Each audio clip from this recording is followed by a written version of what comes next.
Ma'am तुम्ही भाषणात एक उल्लेख केला की मला आनंद होतो की फडणवीस म्हणजे देवेंद्रजींचं पुण्यावर खास लक्ष आहे. काल देवेंद्रजींचं भाषण झालं त्यात ते म्हणाले की कुणीतरी छापलं की 1 महिन्यात मी 9 वेळा पुण्याला आलो. का देवेंद्रजी पुण्यावर एवढं प्रेम करतायत? विशेष लक्ष का देतात? काय वाटतं तुम्हाला?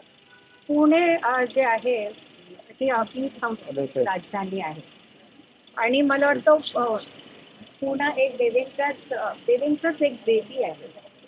मुंबई, पुणे, नागपूर ही आपलीच मुलं आहेत असा विचार करून देवेंद्रजी चालतात. पुण्यात पण कित्येक समस्या आहेत की इतकं फास्ट अर्बनायझेशन झाल्यामुळे काही गोष्टींकडे लक्ष आधी केलं नाही गेलेलं. त्याच्यामुळे मला सुद्धा लक्षात येतं कधी कधी रस्ते अजून छान पाहिजे, वाहतूक स्मूथ पाहिजे. आता मेट्रोने खूप फरक पडलेला आहे. अजून एक लाईन येते तर अजून लोकांच्या जीवनात फरक पडणार आहे. पण सामान्य माणूस जोपर्यंत एक सुखद आयुष्य नाही जगत तोपर्यंत मला नाही वाटत देवेंद्रजी इथे ज्या त्यांच्या फेऱ्या होतात त्या कमी करतात. नाही पण प्रत्येकाच्या समस्या नेमकी शहरात आहे की भाजपात आहे? काय वाटतं? म्हणजे कुठल्या समस्यावर जास्त लक्ष द्यायला पुण्यात येतात? पक्षातल्या समस्या की मला तर फक्त शहराच्या समस्या कळतात आणि मी त्या सांगू शकते. विदिन भाजपा काय होतं ते भाजपावाल्यांना माहीत असेल.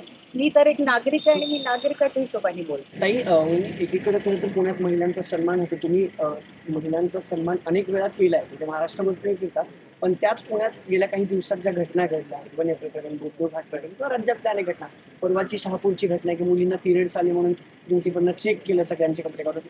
कितपत वाईट वाटतं याच्यावरती काहीतरी काम करायची इच्छा आहे फडणवीस स्वतः तुम्ही मिसेस मला वाटतं की अशा ज्या घटना होतात त्या दुःखदायी आहेत आणि एकीकडे आम्ही मॉडर्न वुमन म्हणून पुढे येतोय मोठमोठ्या शहरांमध्ये आणि कुठेतरी त्याच शहरांमध्ये किंवा छोट्या गावांमध्ये स्त्रियांवर अत्याचार आजही होत आहेत. हुंडाबळी असो किंवा स्त्रियांना जे वेगवेगळे अत्याचार आहेत डोमेस्टिक अब्यूज आजही चालू आहेत. तर नक्कीच आपले जे राज्यकर्ते आहेत किंवा पोलीस आहे किंवा ज्युडिशरी आहे त्यांचं एक खूप जरुरी यात कार्य त्यांना करावं लागणार. असं काही घडल्यावर जे ते करतायत पण आपल्याला स्वतःच्या आत निरखून पाहावं लागणार आहे प्रत्येक मनुष्याला. आपण पीडित स्त्रीला साथ देतो आहे का प्रत्येक प्रकारे. दुसरीकडे आपल्या घरी त्याचे संस्कार होत आहेत का की make your son respect a lady.